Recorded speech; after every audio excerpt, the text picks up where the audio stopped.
Joni Ernst, the founder of the DOGE caucus in the Senate, it's new, which will assist Elon and Vivek's DOGE, spoke to the Senate about a crazy report she conducted on government efficiency and its workers. Here's what she said. Mr. President, a winter storm shut down the nation's capital this week, but did anyone notice? Essential government employees showed up to do their jobs while the others enjoyed days off.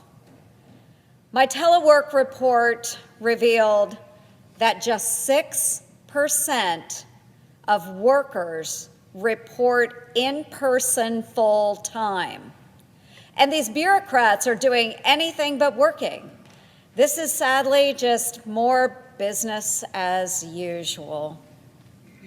However, it's a fitting prelude to a much bigger storm that is headed this way that will sweep over this city and forever alter the way it operates.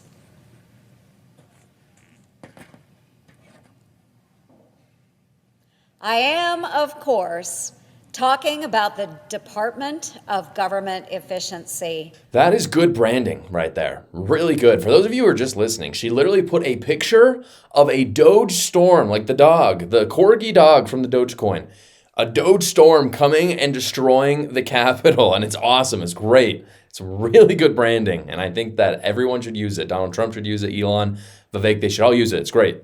6% though, that is unacceptable. That is so unacceptable. Only 6% of government workers are actually really doing their job. And look, I like remote work. I really like it. I like not having to work 40 hours. I'm not one of those guys. Here's the deal. This is something I've changed about recently.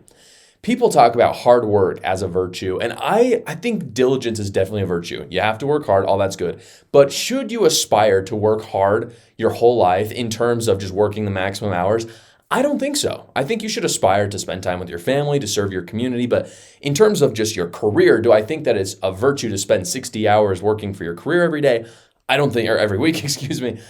I don't think so. I don't think it is. However, so I'm into being able to not work 40 hours a week if you can. I think that's fantastic. And if you can work remote, it's awesome as well. I support both those things.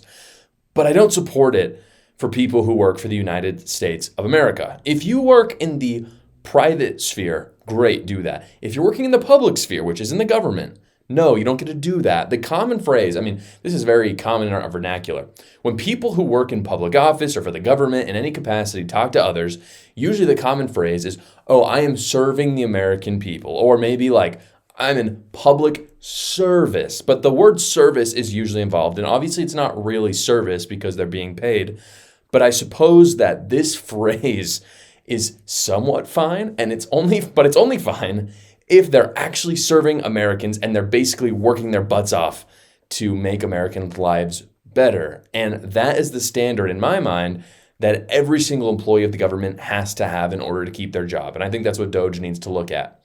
If they're actually serving the American people, of course they get to stay. I think that's a good thing. And I think people should be able to work in the public sphere if they want to. If not, they need to get fired. Essentially, the 94% of the people that Joni is talking about, Senator Ernst, who decide not to show up on a regular basis and be in person, they just need to be fired right away. They got to be out because that is not what we are as the United States of America. We cannot have this bloated bureaucracy that is just this cushy job that you would maybe get as a tech executive. If you want to hate the tech executives, go ahead, but at least they're in the private sphere and they're not pretending to serve you every day. Senator Ernst really goes off at the end of her speech as well, which I want to show in the next segment. But first, if you're tired with dealing with clunky, bloated form builders that make everything harder than it needs to be, it's time to check out DeftForm. It's the simple, intuitive online form creator you have been waiting for. No subscription fees, guys. DeftForm is available with a one-time payment or prepaid options. Plus, you can create unlimited forms, collect unlimited responses, and you do not have to pay extra for additional team members. It is already trusted by over 1,200 users worldwide. If you need to upload forms, DeftForm lets you do that as well. Unlimited uploads with files up to 50 megabytes. And when it's time to say thanks, you can customize your thank you page or send users to a different link. Since launching in April 2024, DeftForm has helped users collect over 32,000 responses. And right now you can get 20% off of DeftForm with the code Josh Carr. So if you want a streamlined, stress-free form building experience, check out DeftForm today. You can visit deftform.com, or you can simply go to the link in the description below. Thank you so much for watching, guys. If you haven't already, go down below, like the video, subscribe to my channel, and watch another video.